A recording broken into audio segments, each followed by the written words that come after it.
Hello. Welcome to Full Circle. I talk about stuff. It's usually related to War Machine and Circle. In this episode, I'm going to talk about the WiTC tournament that I went to this past, as of this recording, this past Saturday. There's a video where I went over lists, actually, that I posted the week before this video got posted. So if you want to hear sort of my pre-thoughts before the event, you can go take a look at that. And then, actually, I should just pull that up while I'm going through this event so that if I can remember the team names mostly. Anyways, there were 14 teams. My team was Trolls for Felix's Basement. I'm not explaining the name, it's a longer story and it doesn't make any sense anyways. And my teammates brought Haley 2, one teammate brought Haley 2 and Sloan with the, technically it's, I guess it's still kind of 5x5 if you count Ace as one of the 5. And, yeah, he brought Haley 2 with a Hurricane, and then my other teammate brought Harbinger, which recently got buffed, but he wasn't able to fill out the extra Warjack points, and a Monodraza. And then I brought my Kruger 2 list that I've been playing. It's similar to the European or Tomash's list, depending on who you ask. And but I have more solos, no Sentry Stones, and Linus Andrea, and then I backed it up with Bradigus, which is the same list Tomash, at least last played to the best of my knowledge. 3 Guardians, 3 Watchers, 2 Whites, Stones, Stones, Stones, Stones, and whatever solos fit after that. So it was an early morning for me. I got up to Milwaukee at in time, had some breakfast. That was part of the well, I paid for it in addition, but it was part of the event basically.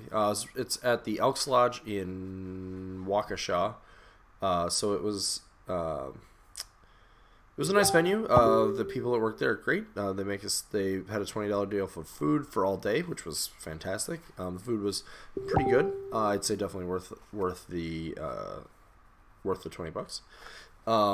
They had a bar the whole time. I'm not a huge drinker, but a lot of people enjoyed that, so that was good. Travis was playing this, even though he's one of the organizers, so Nate Hoffman was running the show for the most part, along with a little help from Andy Welton from time to time. Round 1. So I went over how this event, I'll go over real quick. This is a 3-man tournament, so the way this works is we roll off for who picks table 1 and table 3. Not overly important, but sometimes the terrain is more beneficial. So then what I do is, assuming I won the roll, let's say I put down a player of our teams on table 1. They put down a player on table 3. We then exchange cards. I will then place from the remaining 2 that they have on table 1 and 2. They will do likewise on table 3 and table 2. Presumably this lets you set up one match. You kind of can set up the middle match as well, but you basically set up a match. You kind of get one that's sort of a toss-up in the middle, and they get to set up one that's hopefully favorable to them, somewhat favorable. So that's how that goes. We actually, in round 1, get faced up against Ninokri in order. So they have a Crix, a Signar, and a Circle.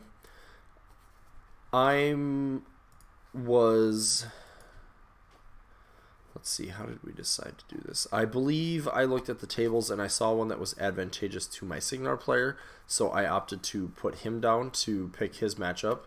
They put down their Crix player on table 3.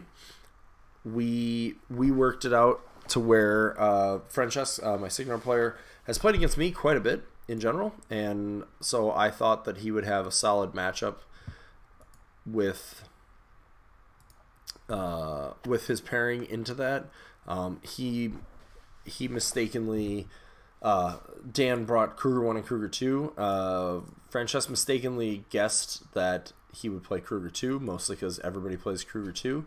Dan dropped Kruger 1, which was a modified version of hashtag Kruger Hill, heard me talk about it. Basically, he dropped some stuff so that he could fit in a Spirit Cauldron into the list.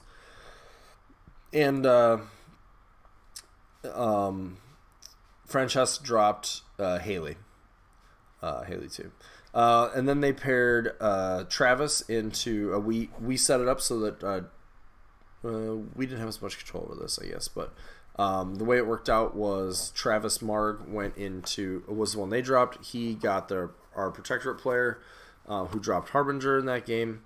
And then that left me in the middle with Zach. In hindsight, I think Zach was kind of in a rough spot into our particular pairings because he was either getting me or Francesca. And if he gets Francesca, I think just based on what he brought, that Sloan shoots everything he loves off the table.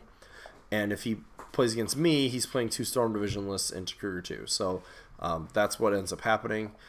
In hindsight, it might have been more beneficial for us to just play the mirror matches. I might have had a better game into Dan than Francesca did. I probably would have played Bradigus. Probably would have worked out to be Bradigus Kruger 1 if I had to guess, but I think Bradigus with his with Mystic Wards is a better drop into Kruger. So I would have opted for that. I think he probably would have opted for Kruger 1. It's kind of his go-to. But I don't think that list has enough to get through what it needs to in that matchup, and I think I have enough attacks to eat through what he's got. So we probably should have done that, but alas. So I played against Zach. Zach has brought Jake's 2. The scenario here was a new one. I think it's Invasion is what it's called.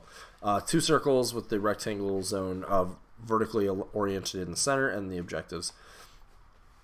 And this ends up being a pretty good game, I would say. Sorry, I'm trying to get my stuff in line. Spoiler alert, I did not win a die roll to choose first or table edge the entire game. I, as mentioned, picked Kruger here. This scenario is actually very odd for Kruger because the way I need to be able to do work early on, right? And the thing about this matchup is that with that rectangle in the middle and his objective, the objective will die, but I do have to put some decent amount of work into it. He went with Jake's because he felt like at least the Thunderhead could punch things, whereas in his other list he had a Stormstrider, which is literally dead points. In that matchup, it's pretty awful. So he went with that list. I think in hindsight, he made the right call. He played it really well. He had Anastasia in my back line much of the game. And I'm just sort of going to go high level over what I remember happening in this game. I took the game very seriously and did not underestimate, even though it was Storm Division into Kruger 2, what he was capable of. Early on, I might have been able to engineer an assassination on Jake's, but it didn't seem that likely, and it seemed like I was still in a good position. At one point in the game, I did. So I had my weirds pretty far forward to the point where he was able to trample Thunderhead to one of them, and I didn't really think he was going to be able to do that. And B, I think mathematically he probably should not have been able to kill it, and I'll sort of pull that up. But anyway, so I lose that, and what I'd forgotten was that list that she has Field Marshal Sprint, so he was actually able to get away and still sort of be on the other side of there was a fire cloud in the middle of the table to the other side of that. And his Storm Lances I was able to rebuke before that, and his Storm Lances were faced off on the other side against my Fulcrum, so I don't get the Lightning Gun, but I still get the Spray and the Fire Gun, and they're slow. So, and between that and with a little bit of extra help from my battle group and a black light, I'm doing okay work into them. Then he moved some of his lights up to sort of be frustrating. I think he used his Lancer to kill one of the shifting stones from one of the units, which also stopped some of my options. That said, he kind of surrounded things and just made life difficult for me. But I looked at it and I'm like, okay, well, I can kill these lights that he's given me, 2 of the 3 that he had in his list. I can do a little bit of work into the Lances, but the Rebuke, so I'm not too worried about them. And then Thunderhead's certainly close enough that I should be able to just TK him around backwards and then be safe. So I do that, and unfortunately, I mispositioned, and the sounds you might hear in the background would be one very silly puppy who is slightly feisty.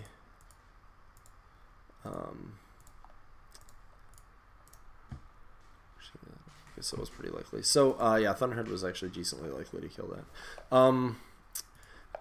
And yeah, so he's able to do that, and he kills weird. Anyways, I accidentally give him one of the Wold Wardens that I don't really need to, which puts me in a sort of tricky position. That said, then I put Megalith back into Thunderhead. Thunderhead has Arcane Shield. I shoot it with the Wold Weird. I attack it with Megalith. I don't kill it. I think charging it with Kruger is a good idea. It's not. But it's pretty disrupted. I'm still camping one.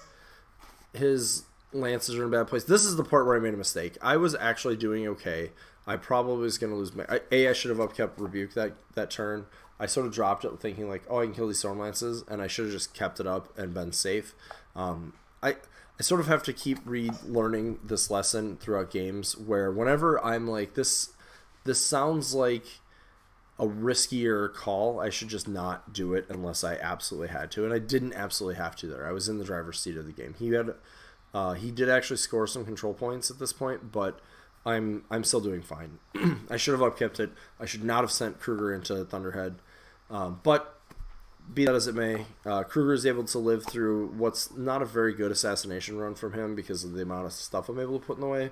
Leaves Jake's on 1 or 2, and he put Bullet Dodger up on her, which was okay, but I probably just wouldn't have. It made it harder for me to assassinate. So I started that turn, just went for an assassination, and I killed it with my Wolfbeard. So had that not happened, the zone to my left was basically cleared out. I had to kill like 3 models and stand and get my shifting stones into there, I think, which was maybe doable. I don't know. If it wasn't that turn, I would after that. I was going to be able to kill the objective that turn, and then I just try to keep safe from the Storm Lances, and then I should be fine. So, good game to Zach. He's always a very good opponent, and it's always a very fun game.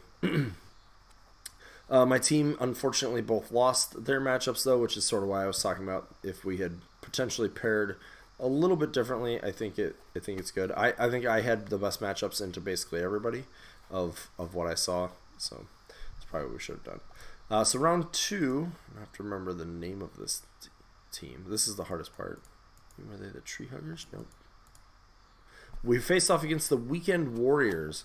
So if you look at them, they have an alternate. They're Crucible Guard player, but he was actually in Australia, so that was never happening. So they have a Crix player who's got Coven and Denegra 2. They've got Steve playing Rasheth and Morgul 2 and Scorn, and then they've got David who's playing Kalissa and Assyria. My goal here is to pardon me. My goal here is to keep my protected player away from the Retribution matchup because I think it's really bad for him. So we put him down on the table we get the choice of. I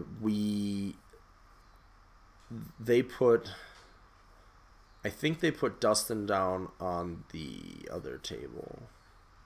Yeah, they put Dustin on the other table.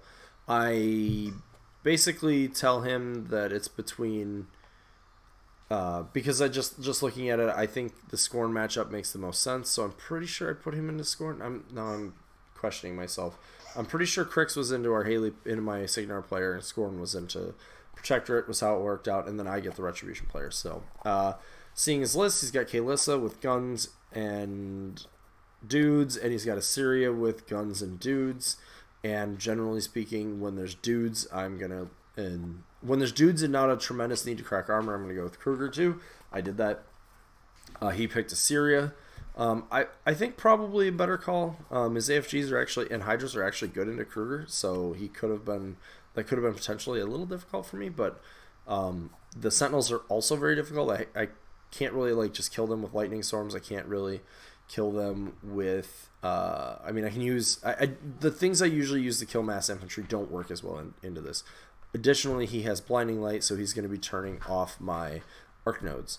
Or, sorry, he's going to use his arc node to turn off my shooting. So he can turn off the weirds, he can turn off my solos if he wants to, he can turn off the fulcrum. I sort of deploy so the fulcrum is farther away from Hemera, who is the only arc node he has in his list. And he does do what I expect on turn 1. He throws 2 blinding lights out, 1 in each weird. So that's sort of annoying because they can't do anything else anymore.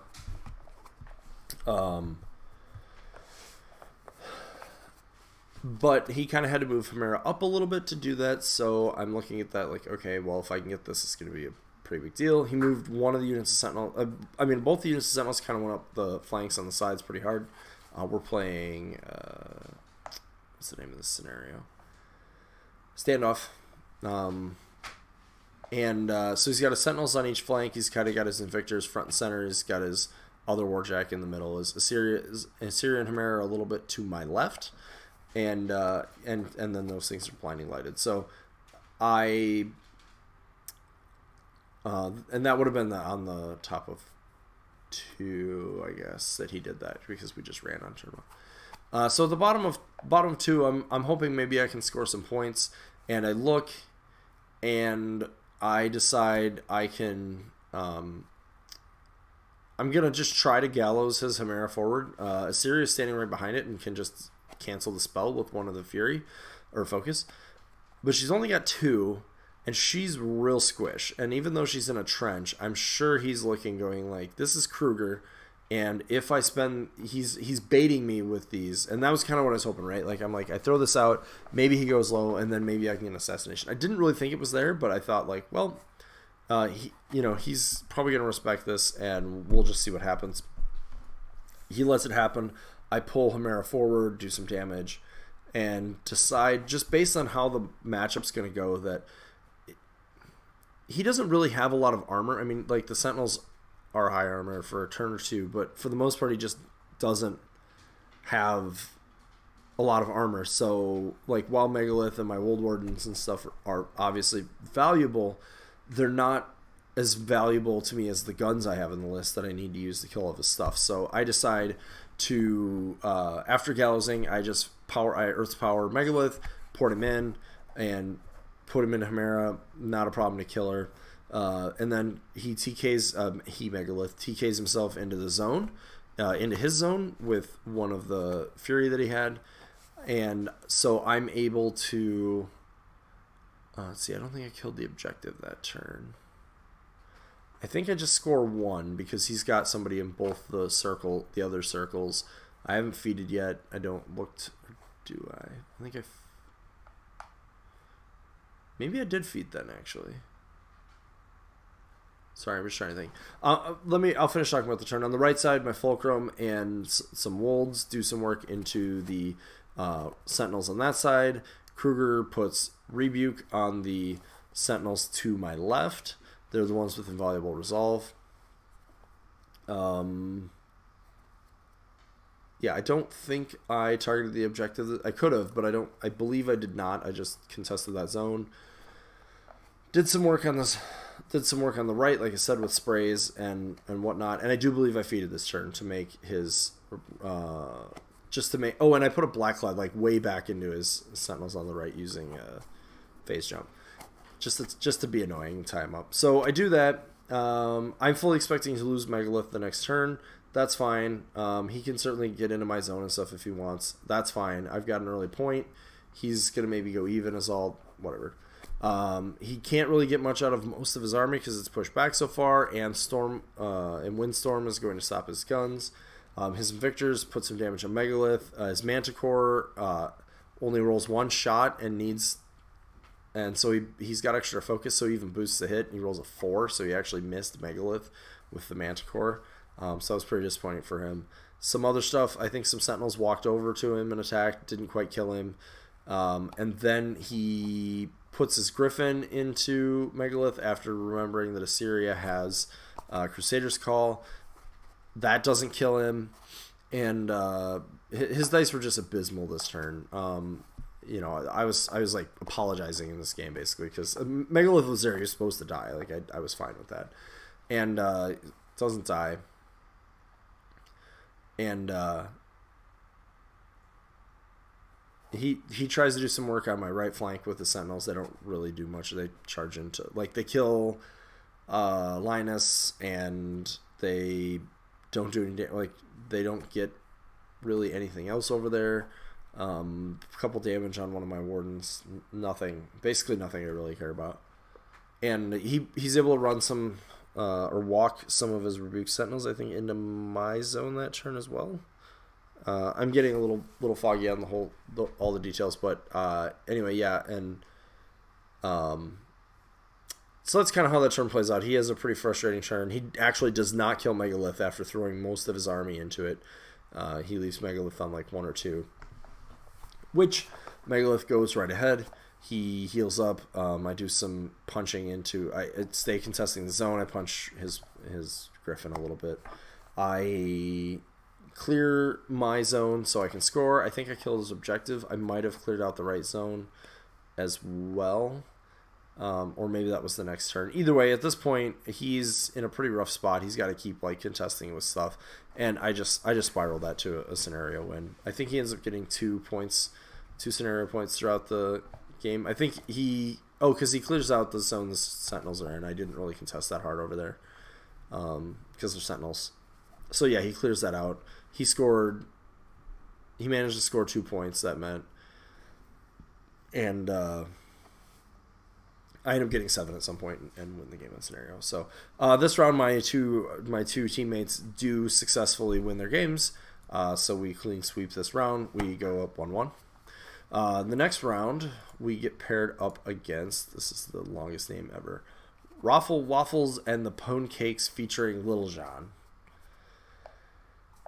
which is a team with Dan Wasmer, John Damaris, and Josh Maxson, so the former 2 of Old Muse Glory, and then Dan, who's Madisonite. And so I don't remember. I think in this case, I felt like I had the better matchups into most of them.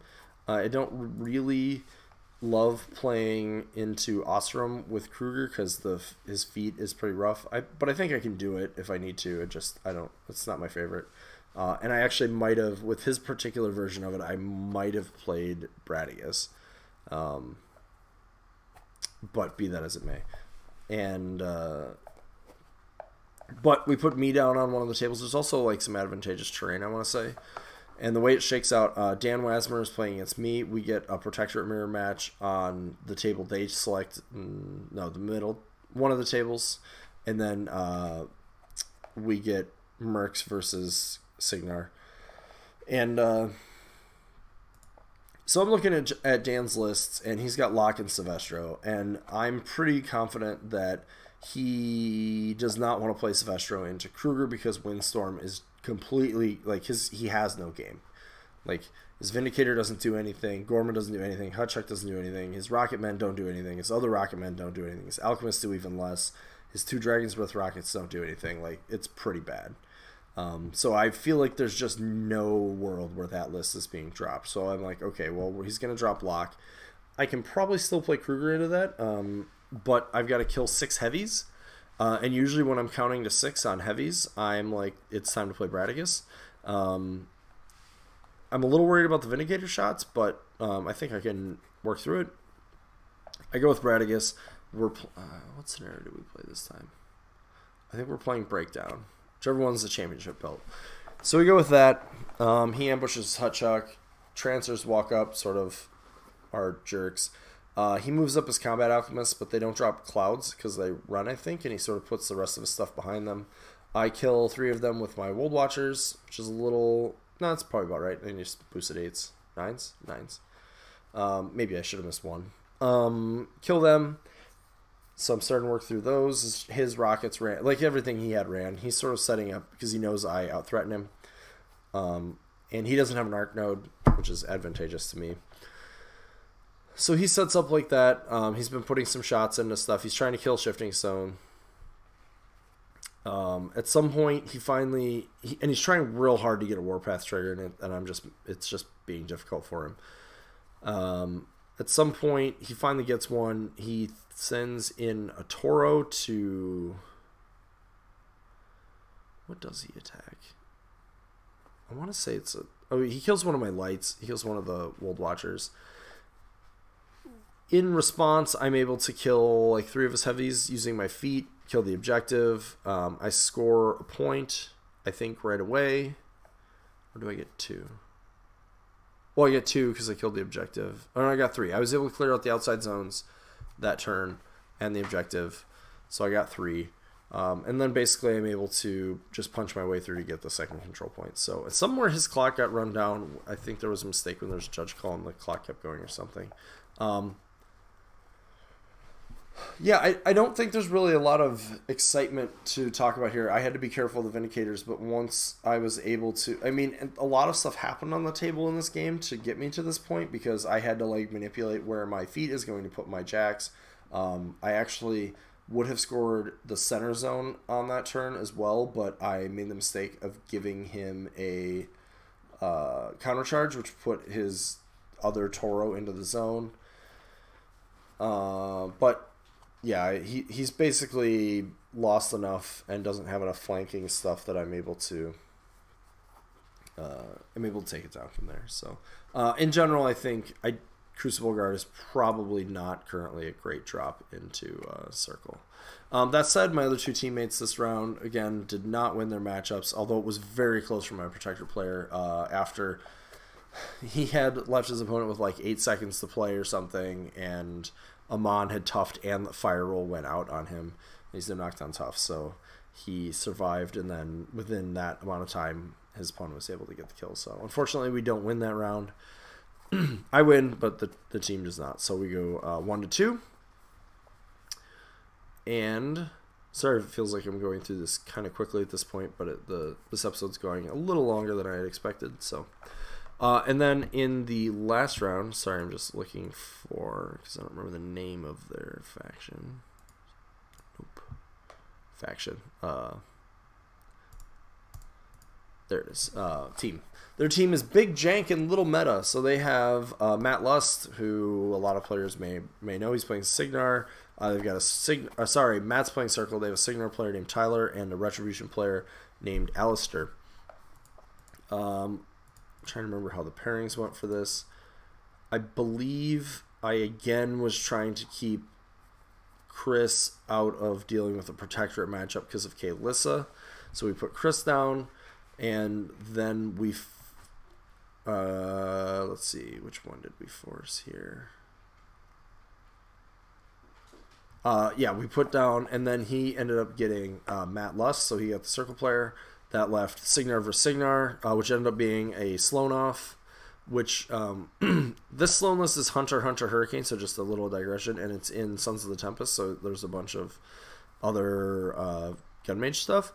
And I felt like this matchup was heavily advantaged to my teammates' Sloan that had just more guns. Like the Hurricane's good and stuff, but he's just going to shoot it off the table. And that's basically what happened, and then he won on scenario. So spoiler, he wins that one.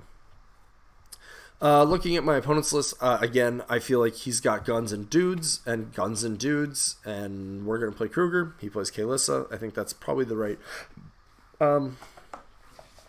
Halberdiers are a little bit frustrating to deal with, but I think Kaelissa is still the right call. Excuse me. Mostly because he's got the Hydras, which he can keep outside of my Windstorm. And I do have to be careful of his Strike Force. I still lose the die roll to go first, but he gives me first. So I pretty much full bore run everything at him. I get my Fulcrum pretty aggressively up the table, ready to do stuff. He decides his Hydras are going to shoot at the Fulcrum, as well as Iris, who shoots at the Fulcrum, and then she refuges back. I decide the Fulcrum's on my turn 2. I decide the Fulcrum is probably going to die no matter what I do, so I might as well move it forward and try to get as much work out of it as I can. I use the spray to kill Iris and something else that was nearby. Oh, there's a Soulless Escort. I definitely want to make sure that's dead off of the Strike Force. I do that. I kill some more of the infantry out of the strike force. I pretty aggressively move all 4 of my entire battle group moves forward real aggressively. Get as many shots as I can into stuff. I'm killing as many of the mage hunters. I'm basically trying to focus on the strike force with my lightning storms and other ways of generating damage. And there's like a forest sort of like in the middle of the table that's in like a C shape. I put Kruger back there. I believe I feeded this turn. I cast Windstorm this turn. I didn't worry about his Hydras just yet. His right flank is not very heavily, and this is Recon 2, should be Recon 3. So I've got a solo my flag. I've got his flag contested. I don't think I have that other zone cleared out enough. Anyways, I score a control point. He's able to clear off his flag by killing the Fulcrum, and I think that was it. Clears his flag, moves a bunch of stuff into the zone that as far as he can. Next turn, I clear out the objective and my side. Kruger doesn't really do a whole lot that turn. I just put some stuff into contest as much as I can on the left, and so I score 3 more points. So I'm up to 4. That's like 4-1. I think he clears again, gets 1 more point. Yeah, he does. He uses an Arcanist. Clears again, gets 1 more point. So now I just need to score 3, and I'm looking. I can clearly score. He actually at this point he had to use Kaelissa, so he had to move his Hydras sort of like more central, and he used Kaelissa to score the last time he needed to score, and he's just got some infiltrate. He's got like 4 infiltrators in the zone, and a Solus. I still have a couple shifting stones that live through a turn. Or actually, I have a couple shifting stones that live through a turn. So what I do, I need to contest his flag. Did I have all 3 shifting stones? Yeah, I had all 3 shifting stones from the unit. I had just been using it to contest. So 1 shifting stone contests the flag. Kaelissa doesn't contest. The other unit ports Kruger over. I throw 2 lightning storms at 2 of my shifting stones to get away from having to worry about hitting directly on anything, and I stab one of his guys. That clears out the zone. That contests everything. I score 3 points, and we win. And I win. In all honesty, I thought about that some more. I probably should have just played the longer game. He was never getting anything over to that other side, and Kruger was pretty much completely safe where he was. I would say I camped 7 that turn just to even be more safe, since Kaelissa can rip my transfers off. So, yeah, I think I sort of looked at it and I'm like, well, if I don't win on scenario now, this is just like going to keep going, and it might end up not good, potentially. But in hindsight, I thought about this in the car ride home. I should have just kept Kruger there, played him safe, just contested that zone and that flag as much as I could to make that difficult for him, and then there was pretty much nothing left on the other side. There was a little bit of stuff I had to clear, but once I did, I'm going to score 2, which isn't going to be enough for me to win, but then he has to get something all the way to my flag unless he can score, and then I should be able to go up the next turn. So, but it worked out. As I mentioned, my Sloan player won his matchup. Protector player lost his matchup, and that was kind of it for that. So, yeah. All in all, fun event. It was won by, and congratulations go out to the Canadian team, tangential with Canada. All Khador players, or all of them took Khador. So, contrary to popular opinion, apparently you can actually win with Khador. Yeah. So. And then, thanks to Nathan, Dan, Andy, and Travis for another fun event. So, as always, if you have any questions, comments, concerns, thoughts, inquiries, or queries, please post them in the video, in the Discord or Facebook, which I've linked to below, or you can hit me up on Twitter at Cheddar Caveman. And as always, thanks for watching.